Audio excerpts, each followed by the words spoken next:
ನೀವಿವತ್ತು ದಲಿತರ ಪರವಾಗಿ, ಆದಿವಾಸಿಗಳ ಪರವಾಗಿ, ಹಿಂದುಳಿದ ವರ್ಗದವರ ಪರವಾಗಿ ನೀವು ನಿಂತೀರಾ? ಏನ್ ಮಾಡಿದ್ರಿ? ಸೊ ನೀವು ನಾಳೆ ಪ್ರೊಟೆಸ್ಟ್ ಮಾಡಬೇಕಾ, ನಾಡಿದ್ದು ಪ್ರೊಟೆಸ್ಟ್ ಮಾಡಬೇಕಾ, ಅದು ನಿಮಗೆ ಬಿಟ್ಟಿದ್ದ ವಿಚಾರ. ಆದ್ರೆ ದಯವಿಟ್ಟು ನನಗಲ್ಲ, ನಮ್ಮ ಪಕ್ಷಕ್ಕಲ್ಲ, ಮಾಧ್ಯಮರಿಗಲ್ಲ, ನಿಮ್ಮ ಕಾರ್ಯಕರ್ತರಿಗಾನ ತಾವು ಉತ್ತರ ಕೊಡಬೇಕು. 5 ನೇರವಾದಂತಹ ಪ್ರಶ್ನೆಗಳಿದೆ, ಸವಾಲುಗಳಿದೆ ನಿಮ್ಮ ಮುಂದೆ. ಮೋದಿ ಸರ್ಕಾರ ಏನು ಲೀಗಲಿ ಬೈಂಡಿಂಗ್ ಫ್ರೇಮ್ವರ್ಕ್ ಇತ್ತು ಈ ಜನರ ಮತ್ತು ಈ ಜನಾಂಗದ ಕಲ್ಯಾಣಕ್ಕೋಸ್ಕರ, ಆ ಫ್ರೇಮ್ವರ್ಕ್ ಅನ್ನ ಪುನರ್ಸ್ಥಾಪನೆ ಮಾಡ್ತೀರಾ? ಇವತ್ತು ಇಷ್ಟೆಲ್ಲ ಕೇಂದ್ರ ಸರ್ಕಾರದಿಂದ ಡೈವರ್ಷನ್ ಆಗ್ತಾ ಇದೆ, ಮಿಸ್ಯೂಸ್ ಆಗ್ತಾ ಇದೆ. ಇದ್ರ ಬಗ್ಗೆ ಹೋಗಿ ಮೋದಿ ಸರ್ಕಾರಕ್ಕೆ ಪ್ರಶ್ನೆ ಮಾಡ್ತೀರಾ? ಪ್ರತಿಭಟನೆ ಮಾಡ್ತೀರಾ? ದಿಲ್ಲಿ ಚಲೋ ಕಾರ್ಯಕ್ರಮ ಹಾಕೋತೀರಾ? ನಿಮ್ಗೆ ಆ ತಾಕತ್ತು, ದಮ್ಮು ಇದೆಯಾ? ನಿಮ್ಮ ನಿಲುವೇನಿದೆ? ಎರಡನೇ ಪ್ರಶ್ನೆ, ನಿಮ್ಮ ನಿಲುವೇನಿದೆ? ನಿಮ್ಮ ಶಾಸಕರ ಮಕ್ಕಳು ಗೋಬಿ ಅಭಿವೃದ್ಧಿ ನಿಗಮದಲ್ಲಿ A2 ಇದ್ದಾರೆ. ನಿಮ್ಮ ಒಬ್ಬರು ಶಾಸಕರ ಜಾತಿ ನಿಂದನೆ ಮತ್ತೆ ದಲಿತ ಅಟ್ರಾಸಿಟೀಸ್ ಮೇಲೆ ಕೇಸಸ್ ಫೈಲ್ ಆಗಿದೆ. ಅವ್ರಿಗೆ ಮುಂದಿಟ್ಕೊಂಡು ನಾಳೆ ಪ್ರತಿಭಟನೆ ಮಾಡ್ತೀರಾ?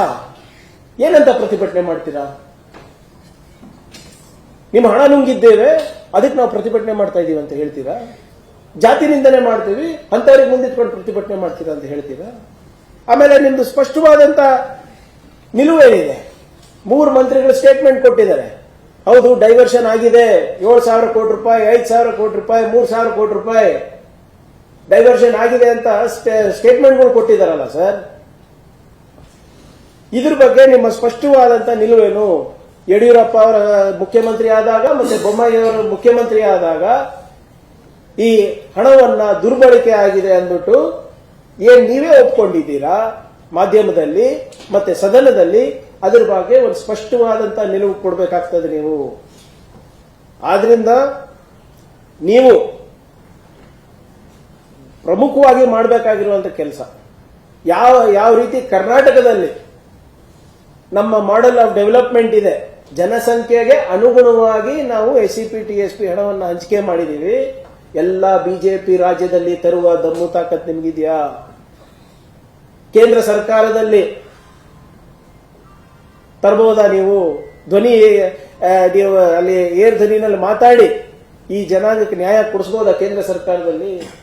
ಬಜೆಟ್ ಸಂದರ್ಭದಲ್ಲಿ ನೋಡೋಣ, ಎಲ್ಲ MLAಗಳು ಏನ್ ಕರ್ನಾಟಕದಿಂದ ಇವಾಗ ಇದು ಕರ್ನಾಟಕ ಸೃಷ್ಟಿಯಾಗಿದೆ, ಮಾನವ ಕುಲ ಸೃಷ್ಟಿಯಾಗಿದೆ 11 ವರ್ಷದಿಂದ ಅಂತಾರ ಮಾತಾಡ್ತಿರಲ್ಲ, ನೋಡೋಣ ಏನೇನ್ ಮಾಡ್ತೀರಾ. ಇದು 4 ಬಹಳ ಸ್ಪಷ್ಟವಾದಂತ ಪ್ರಶ್ನೆಗಳಿದೆ ನನ್ನ ಹತ್ರ ನಿಮ್ಗೋಸ್ಕರ. ಅದ್ರ ಬಗ್ಗೆ ಮಾತಾಡಿ, ನಾಳೆ ನೋಡೋಣ. ಆಮೇಲೆ ಉಡಾಫೆ ಅಲ್ಲ, ನಾವು ಯಾವ್ದೋ TRPಗೋಸ್ಕರ ಮಾತಾಡೋದಲ್ಲ, ದಾಖಲೆಗಳು ಕೊಟ್ಟಿದ್ದೀನಿ ನಿಮ್ಗೆ. ಇದು ನಿಮ್ದೇ ದಾಖಲೆ, ನಿಮ್ದೇ ಹೇಳಿಕೆ, ಯಾವುದು ಕೂಡ ನಾವು ಸೃಷ್ಟಿ ಮಾಡಿಲ್ಲ. ನಾವು ನಿಮ್ಮ ತರ ಈ ಗೊಬೆಲ್ಸ್ ಥಿಯರಿನಲ್ಲಿ ನಾವು ನಂಬಿಕೆ ಇಟ್ಕೊಂಡಿಲ್ಲ. ಹಿಟ್ಲರ್ ವಂಶಸ್ಥರಲ್ಲ ನಾವು, ಸುಳ್ಳನ್ನ ನಿಜ ಸುಳ್ಳು ಮಾಡೋದು. ನಿಮ್ಮ ದಾಖಲೆ, ಕೇಂದ್ರ ಸರ್ಕಾರದ ದಾಖಲೆ, ರಾಜ್ಯ ಸರ್ಕಾರದ ದಾಖಲೆ, ನಿಮ್ಮ ಹೇಳಿಕೆಗಳು, ಅದನ್ನ ನೀವು ಸಮರ್ಥನೆ ಮಾಡ್ಕೊಂಡು ನೀವು ನಾಳೆ ಪ್ರೊಟೆಸ್ಟಿಗೆ ಬನ್ನಿ. ಇನ್ನ ಟೈಮ್ ಇದೆ. ಹೇಳಿ, ಇಲ್ಲಪ್ಪ ಕೇಂದ್ರ ಸರ್ಕಾರ ಮಾಡ್ತಾ ಇರೋ ತಪ್ಪು, ಮೋದಿ ಅವ್ರು ಮಾಡ್ತಾ ಇರೋ ತಪ್ಪು, ನಾವೇ ಭ್ರಷ್ಟಾಚಾರದಲ್ಲಿ ತೊಡಗಿದ್ಕೆ ಇವತ್ತು ನಮಗೆ ಅಧಿಕಾರದಿಂದ ಹೊರಗೆ ಹಾಕಿದ್ದಾರೆ ಅಂತ ಒಪ್ಕೊಳ್ಳೋ ಸಾಮರ್ಥ್ಯ ಇದೆಯಾ ನಿಮ್ಮ ಹತ್ರ? ನೈತಿಕತೆ ಇದೆಯಾ ನಿಮ್ಮ ಹತ್ರ? ಸೊ ಆದ್ರಿಂದ ನಮ್ಮ ಮಾಧ್ಯಮ ಸ್ನೇಹಿತರಿಗೆ ಇಷ್ಟೇ ಹೇಳ್ತಾ ಇರೋದು, ಇದೇನಿದು ಬಿಜೆಪಿಯವರು ಅಪಪ್ರಚಾರ ನಡೆಸ್ತಾ ಇದ್ದಾರೆ,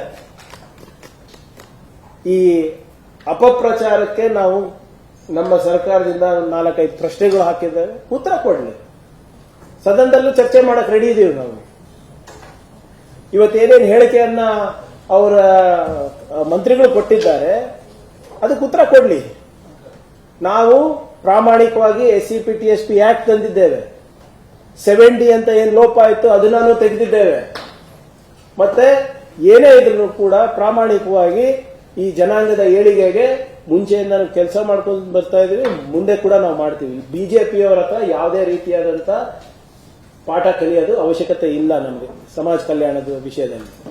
ಆದ್ರಿಂದ ನಮ್ಮ ಮಾಧ್ಯಮದ ಸ್ನೇಹಿತರಿಗೆ ಈ ಎಲ್ಲ ವಿಚಾರಗಳನ್ನ ತಿಳಿಸಿ ಬಿಜೆಪಿಯವರ ಏನಿದೆ ಗೊಬೆಲ್ಸ್ ಥಿಯರಿ ಏನಿದೆ ಅದನ್ನ ಎಕ್ಸ್ಪೋಸ್ ಮಾಡಬೇಕಂತ ಇವತ್ತು ತಮಗೆ ಆಹ್ವಾನ ಮಾಡಿದ್ದೆ. ತಾವೆಲ್ಲರೂ ಬಂದಿದ್ದಕ್ಕೆ ಧನ್ಯವಾದಗಳು. Thank you.